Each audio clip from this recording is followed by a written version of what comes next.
මලයින් පොල් ගෙඩියක් ඉල්ලන් ඉන්නේ කියලා. පාර මම ගියා පාර බැකෝත් ගාවිට මාමණන් ගාව කොපියක් දෙන්න කියලා අර ගාවා. පාර මම ගියා. පාර අර ඉස්සරහ තිච්ච පාලුකේකට කංගියමයි. අප තවදුරටත් මේ කතාව ඔබට දිගහරින්නේ නැහැ.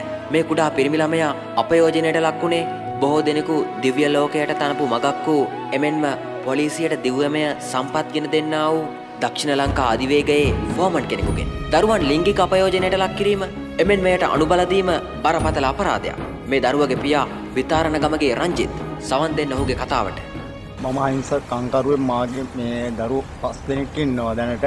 5 දෙනාගෙන් ඔය 4 වෙනි දරුවට තමයි මේ හතරයක් වුණේ. හයිවේගේ මාර්ගයේ 21.500 පාලමසල පාර හදාගෙන හිටියේ කුඹගායකින්. ඊට පස්සේ මගේ දරුවා ගිහිල්ලා තියෙන මේ පාර හදද්දී මේ පාර දිගේ අසල්වැසි ගෙදරකට පොල් ගෙඩියක් අරන් එන්න මගේ බිලිඳ පිටක් කරලා තියෙනවා. ඒ අවස්ථාවේ මම ගෙදර හිටියේ නෑ. අසල්වැසි ගෙදරක නතර වෙලා හිටි හයිවේගේ වැඩ කරන කෙනෙක් තමයි ඇවිල්ලා මට මේ ගැන කතා කරලා කිව්වේ මෙන්න මෙහෙමයි අයියා කලබල වෙන්න එපා. දරුවට එහෙම කරදරයකුත් වෙලා නෑ. මම දන්නේ හරියටම මේ දරුවට මෙන්න මේ වගේ දරුවා එක්කන් ගිහිල්ලා උඩ තියෙන දෙයක් ගන්න කියලා රවට්ටලා දරුවට අතවරයක් කරයි කියලා හයිවේගේ වැඩ කරපු කොමන් මහත්තයෙක් අබරාදුව පැත්තේ මේ කියලා තමයි මට කිව්වේ. හොයාගෙන යද්දි මට ඒ පුජ්‍යල හමුුනේ නෑ. ඊට පස්සේ මම්ම ගිහිල්ලා පොලිසියට පැමිණිල්ලක් කරා සර් මගේ දරුවට මේ වගේ අසාධාරණයක් වෙලා තියෙනවා. ඒ අවස්ථාවේදී ඇවිල්ලා මට උදව් කරන්න කියලා. ඒ වෙලේ පොලිසියට ගියාට පස්සේ පොලිසියේ මහත්තුරු ඇවිල්ලා මගෙන් අහුව කෝ දරුවා කියලා. අපි දරුවා හොයමින් හිටියේ අවස්ථාවේ මුළු ගමේම කට්ටිය එකතු වෙලා දරුවා හෙව්වා. හොයන වෙලාවේ මොකටද මේගොල්ලෝ ආවේ කියලා පොද්දල පොලිසියේ සර් කෙනෙක් හිටියා මම නම දන්නේ නැහැ. දැක්කොත් මට අඳුරන්න පුළුවන්. ඒ සර් අසද්ද වචනෙන් බැන වැදුනා එතන ළමයා හොයන්න ආපු මේ සියලුම දෙනාට. ඒ අවස්ථාවේදී පොලිසියෙන් දරුවා හෙව්වේ නැහැ. මම ගමේ අසල්වැසියොත් එක්ක දරුවා ඊට පැය කීපයකට පස්සේ මම හොයාගෙන නැවත පොලිසියට ගියා. ගියාට පස්සේ පොලිසියෙන් මට කිව්වා කරදර වෙන්න එපා දරුවට හිරියරයක් වෙලා නැහැ. අපි හොයලා බැලුවා. අපි මිනිහා අත්අඩංගුවට අරගෙන මොනවා හරි කරන්නම් කියලා. ඒත් අපිට මේ වෙනුණු තාම කිසිම මේ තොරතුරක් මොකුත් අරෝමේවා කළම දුන්නේ නැහැ. අපි හැමතිස්සෙම ගිහිල්ලා කරදර කරා පොලිසියට සර් අපිට මේකට නඩුවක් අවශ්‍යයි. මේක අපිට මේක කළා දෙන්න කියලා. ඊට පස්සේ මට කිව්වා උඹට නඩුව අවශ්‍ය නැහැ. උඹ මේක ගොඩින් ෂේප් කරගනින්. ඊට පස්සේ පොලිසියට එන්න එපා. අපිට හිරියර කරන්න එපා. මෙතන මොනවත් වෙලා නැහැ කියලා.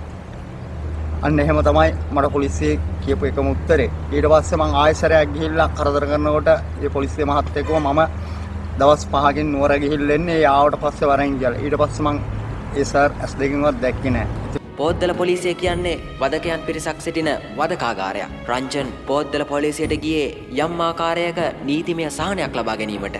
නමුත් රංජන්ට සිදු වුණේ කබලෙන් ලිපට වැටෙන්න.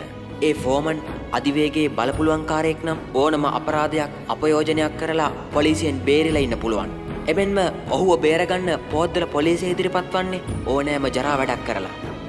කරදර හිරියරක් තියෙනවා. මම මේ පෞගේ කාලේ මගේ දරුවා ලෙඩ වෙලා මම ගියා මේ බෙහෙත් ගේන ළමයාට. ඒ ගියපු අවස්ථාවේ පාරේ ඉඳලා මම ඒ කියන්නේ මෙලව වරදක් කළා නැහැ. අමෝහන් රොණක වරදක් කරලා නැහැ. මම පාරේ ඉඳලා ගෙනාලා මට නඩු දෑ මේ මම බොන්න ගියයි කියලා ඉවරලා මගේ වයිෆ් මගේ දරුවත් එක්ක මං එද්දි මං දරුවත් එක්කම ඇවිල්ලා පොලිසිය ගාදි බැහැලා දරුවා දෙන්නම් මම පිටක් කළා. මම පොලිසියට ගියා. ගියාට පස්සේ මම කූඩුවට දාලා ඊට පහුවදා මට දඩ ගැහුව රුපියල් 7500ක්. ඒ තරම් අසාධාරණකම් කරනවා. ඉතින් කියන්න අපට කෙනෙක් නැහැ. නිවැරද්ද තමයි මේ හැම දෙයක්ම අපට වෙන්නේ. ඇත්තටම පොද්දල පොලිසියයි කියන දේ අපට අවශ්‍ය නැහැ. පොලිසියක් නෙවෙයි මේක. නරකාදියක් එහෙම් පිටින්ම අපට අවශ්‍ය නැහැ. මොකද දුප්පතාට සලකන්නේ විදියක් තියෙන. ඒ විදියට අපට සලකන්නේ අපට පාර බැහැලා යන්න විදියක් නැහැ. පාරක් තොටක අපිට යන්න දෙන්නේ නැහැ. මොනවා හරි ප්‍රශ්නයක නිකන් ගෙනල්ලා අපට බොරු චෝදනා දාලා අපි උසාවි ගානේ අරන් යනවා. ඒ වගේ ප්‍රශ්න අපිට තියෙනවා. අර සරණංගි අත කැඩුවා.